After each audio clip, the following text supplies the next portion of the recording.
Hello everyone, this is my first English live streaming, and I wanted to start my English streamings with a review of the announcement that NVIDIA just did. And why, may you ask? Because this is a channel dedicated to Blender, to 3D animation, to VFX, and the reason because I want to talk about this is because how is it going to affect us? How is it going to affect us 3D artists, us Blender users, us? And first of all, let me start. This is going to be quick. I'm not going to do a 1 hour streaming. This is going to be 20 minutes or so. Let me start with first with the review of the prices.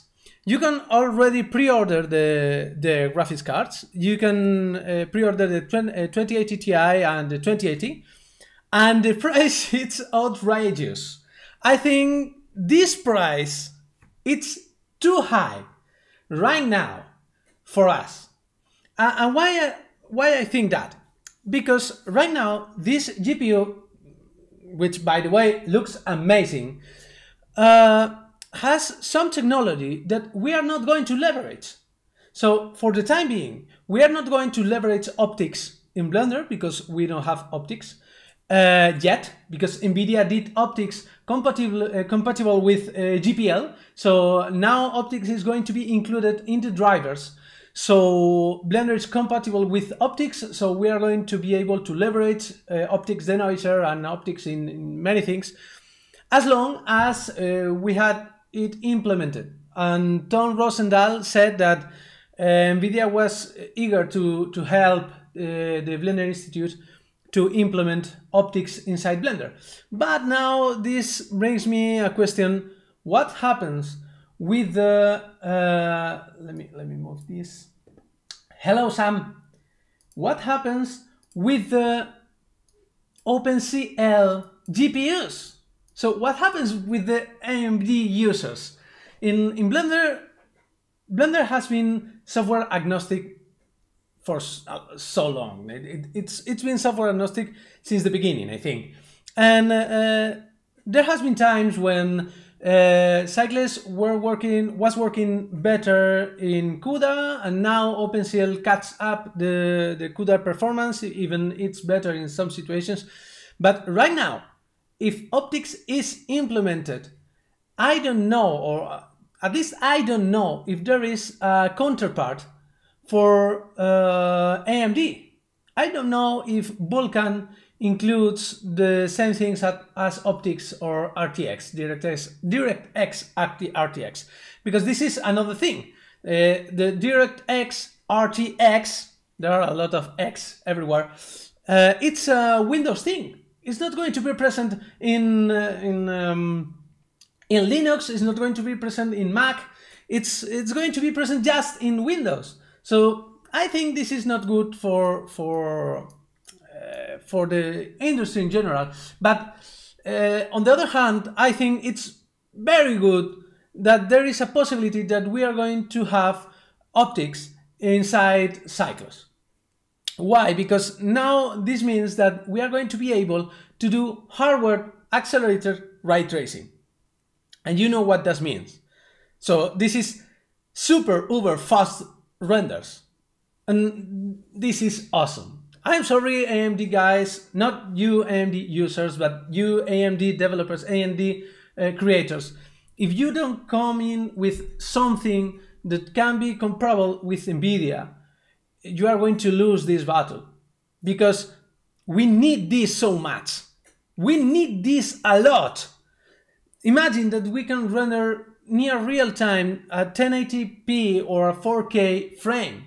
I'm not sure about the performance right now. I don't know anything about the performance right now. So this can be true or this can be false. I don't know. But let's review the graphics card itself. We don't know many things. We know one thing, that we can use this GeForce RTX NVLink bridge. And what does this mean? This means that we can use 2 or 3 1080 Ti that has 11 gigs of RAM. 11 gigs of RAM for the 1080 Ti. And you can double your RAM, because it's not going to be like right now, that you just can use the RAM in each card. So if you have 11 gigs in one card and 8 gigs in the other, you can sum up the total amount of RAM. Now with the NVLink, you are going to be able to sum up those RAM amounts. So you are going to end up with 22 gigabytes of video RAM, of GPU RAM for your renders. This is pretty awesome. So it has some lights and some shadows. This is one of its lights.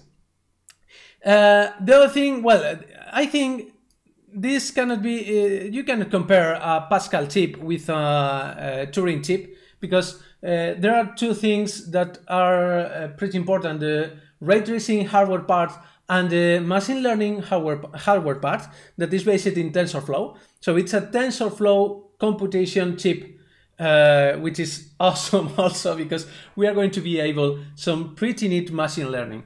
And the power of this is in mixing both of them, mixing machine learning with ray tracing, and then we can have an awesome rendering system. So let me read Zambila. That sounds amazing. Yes, that sounds amazing. And this is why I'm so angry, because I want AMD to come with something. I don't use AMD, but I want Blender to be as hardware agnostic as possible. So I want AMD coming with something comparable that can be implemented in Blender also. So this is pretty awesome. But the price is a bit too high. This price, I think it's a bit too high. It's not bad. If we get the performance I imagine, I would pay that, because if the jump in performance goes from the actual 1080 Ti performance to, let's say, 4, 5, 6 1080 Ti's, the equivalent to 6 1080 Ti's, okay, I will buy 3 or 4 of these one. Because it's going to be awesome, and I will put those in just one computer to have a massive amount of RAM and a massive amount of rendering power. So let's forget about render farms. I'm going to render in just one computer. This is amazing. And I hope that this card is not as good as the 1080 Ti or the 1070 for miners, for crypto coins, because I think, well, the TensorFlow may be used, I think, but the ray tracing hardware, I think the ray tracing hardware is not going to be too useful for that. Or I hope so. I'm not sure, but I hope so. So I really hope this is not useful for miners. And this is left in our field, in the 3D rendering field and the real time and video games field. So the other two cards, the prices of the other two cards are high, but not as high as it was the 1080 Ti, in my opinion, in comparison with the performance they deliver. So, or they theoretically deliver. So I think it's great. This price is not bad. I would buy one of these, but first I need to see some benchmarks in Cycles, in Octane, in whatever render, in whatever GPU render that use these cards and this technology. Because if we acquire these cards right now, we are going to get some CUDA performance. And I'm not sure about that CUDA performance. I'm not sure if it's going to be 2 times the 1080 Ti, 1 time or 1.5 times. I'm not sure. We have here some theoretical information from NVIDIA. Let me check. No, there is no information here. Check. We can go to PC components. This is an Spanish shop, RTX 2080, but they don't have. No, they don't have the graphics card listed. But there is one big news here, because okay, we have those cards. Those cards are amazing. The NVLink is going to be amazing. By the way, you're not going to be able to leverage RTX in the current games because there is no implementation in the current games, as always. So in the future you are going to be able, but right now I think you are not going to be able to leverage RTX. But the performance of the chip itself, it seems it's pretty good. This is where I see the performance up to 6x faster performance than what? 6x faster performance than what? Than the 1080 Ti, than the 1080, than the 1070. I want to know 6x faster performance than what? So yeah, streaming in English, Sibos. I am starting to stream in English too. Because this is an announcement that I think it's interesting for everyone. So I thought that I could start the English streamings with this news because it's pretty neat, pretty big news. So this is fantastic. The price is not fantastic, of course, but this is fantastic. The technology looks pretty neat, looks very great. This is real-time reflections, real-time refractions, etc., etc. Real-time global illumination, blah, blah, blah, blah. You are going to be forced to implement this in your video games, and we need this to be implemented on EV, this to be implemented on cyclists. So it's not going to be immediate, but it looks amazing. Now, there is one pretty neat side of all this. That is that the 1080 and 1080 Ti prices are going to fall down. They need to fall down because if I have this card, the 2080 for this price or the 2070 that is going to be better in theory, the 2070, let me search here. In theory, the 2070 is going to be better than the 1080 Ti, in theory. Let's see what's the reality. But in theory, it's going to be better than the 1080 Ti. So if it's really a bit better, these prices have to go to the floor. It's not sustainable. This cannot be maintained in the time. So this Zotac GTX 1080 for this price is madness. I won't pay this price. I will pay 300 euros, 400 euros. So this is pretty neat because we are going to be able to have GTX 1080 Ti, which is a pretty good GPU with a pretty decent performance for a price pretty affordable. So this is the one good part of all this. Also, if you're thinking about what could be this useful for, the TensorFlow system that is included in the RTX GPUs, I think it could be used in the future for MantaFlow. Why? Because let me search for you one detail about MantaFlow. MantaFlow. Here we have the website of MantaFlow, and I want to here allows coupling an import output with deep learning frameworks, TensorFlow via NumPy, for example. So here, coupling with machine learning framework TensorFlow, including a few examples of coupling MantaFlow with neural networks. So this could be MantaFlow could be improved in the future with TensorFlow, and this is going to be also a big leap in performance, in quality, in everything. So this means that right now, yeah, the neural network in CBOS is the future. is the real future of all this. So the ray tracing chip and the neural network chip, the TensorFlow chip, because it's not any neural network, it's a specific TensorFlow hardware. You have to have this in mind. It's a specific TensorFlow hardware. So it's going to be great. And now they are announcing, I don't want to show the video here because I'm not sure if YouTube will allow me, but they are announcing the Quadro RTX 8000 with 48 gigs of RAM. This is amazing. But the price, it's a dual Quadro. They have 48 gigs plus 48 gigs, so 96 gigs of RAM in the Quadro RTX 8000. You have two Quadro RTX and the price is $20,000. $20,000 is more than one car. This price is madness. I hope people start to realize that the Quadro pricing it's really overpriced, except for some scientific computational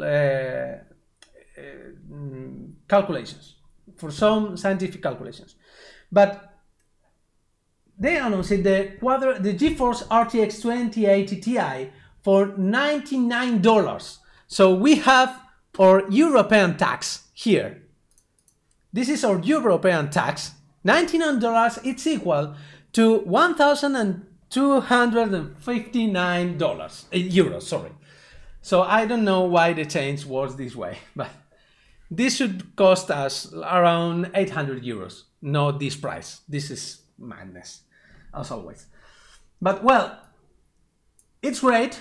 I think it's great. It's a great hardware. It's a good movement in the good direction. It's a bit pricey, but I think it's going to be awesome. It's going to be a great hardware to do 3D animation, to do 3D rendering, and it's going to be awesome to develop VR applications in Unreal Engine with those cards. And for sure, I'm going to include this in the next hardware I would be forced to implement for my clients, because the performance is going to be great, so I'm going to be able to do amazing things with the VR experience. I really love this hardware. I really love this technology. I hate the price. I think it's overpriced. Not because it's not a good value for euro, but because we are paying way more than the people in the USA. So I think it's overpriced because of that, not because the price itself. We are in disadvantage. This is not a good competition. We pay a lot more for software, for hardware, for everything than them. But okay, it's a word. So UW Vegad says, would Blender use the new RTX architecture in future build? I said that. It's not a total yes, but Tom Rosendahl tweeted that the optics software, that is the software that is going to drive the ray tracing hardware part of the GPU, is going to be included in the drivers itself. So NVIDIA did this optics software compatible with the GPL licensing that runs Blender. So in theory, optics could be included, could be implemented inside Blender, so we could leverage the ray tracing chip, so we could have an uber fast cyclist rendering speed. So I think it's great. We could be able to see this in Blender. I'm not sure. I hope so. Maybe you can do this question to Pablo this evening. He's going to start the streaming in 1 hour in English. So please smash him. I'm sorry, Pablo, but smash him with this question, because this is a big leap for us, for 3D artists, for rendering, and for 3D animation. For Eevee, it could be a big leap if the ray tracing technology is included in the Eevee engine, and at some point I'm sure it will be included at some point. But well, NVIDIA said also that they wanted to help the Blender Institute to implement this, or I understood that from the tweet of Ton. Please, Pablo, correct me in the live streaming if you see this, and if you don't agree with me, correct me, because I may be wrong. But yes, I think in the future we are going to see the RTX technology implemented in Blender in Cycles, and we are going to leverage all the amazing power these machines are going to give us. This is going to be pretty awesome. Let me check if they are doing any other announcement. No, they are publishing the animation show with the kind of Iron Man with the robots that end up dancing like in the Guardians of the Galaxy. But are you planning to do a full course on MantaFlow, both liquid and gas, in English? No, not for the time being. I'm planning to do a new tutorial for gas and fire with MantaFlow, but I have the doubt if I should do it in Blender 2.8, because Sebas is already working in the Blender 2.8 implementation, or if I should do it in Blender 2.79, because the Blender 2.79 build is a bit quirky. It's not working perfectly, so I'm not sure. So let me, I can show the video, I can show the video, but I think they finished they finished the presentation. So this hardware is going to be amazing. I want to see some benchmarks already. I hope someone is going to publish some benchmarks, and so stay tuned. If I acquire one of these graphics cards, probably this one for a client, it's possible that I acquire this graphics card, not the 2080 Ti, but the 2080. If I acquire this graphics card for a client, I will do some benchmarks and I will publish them, of course. So for the time being, this is all for this streaming. I hope you liked this. I hope you enjoyed this news. I hope you can see it while it's not streaming after that. And if you liked it, please press the like button and subscribe to our channel and press the little bell that is besides the subscribe button. But you already know this. Everyone says it. So subscribe! That's it. Thanks. See you in the next streaming. And I hope to do a Blender related streaming in English pretty soon. It will come pretty soon. Promise. Bye! Oh! See, but the TensorFlow technology, one last question. The TensorFlow technology in MantaFlow are in the same MantaFlow for Blender or in place? I don't know. I will talk with Sebas to know what happens with TensorFlow and with MantaFlow, and if there's a possibility to have this integrated. This could be amazing. So see you in the next live streaming in Spanish or English. I will announce the language, just in case. But see you in the next streaming. Bye, guys. Thank you.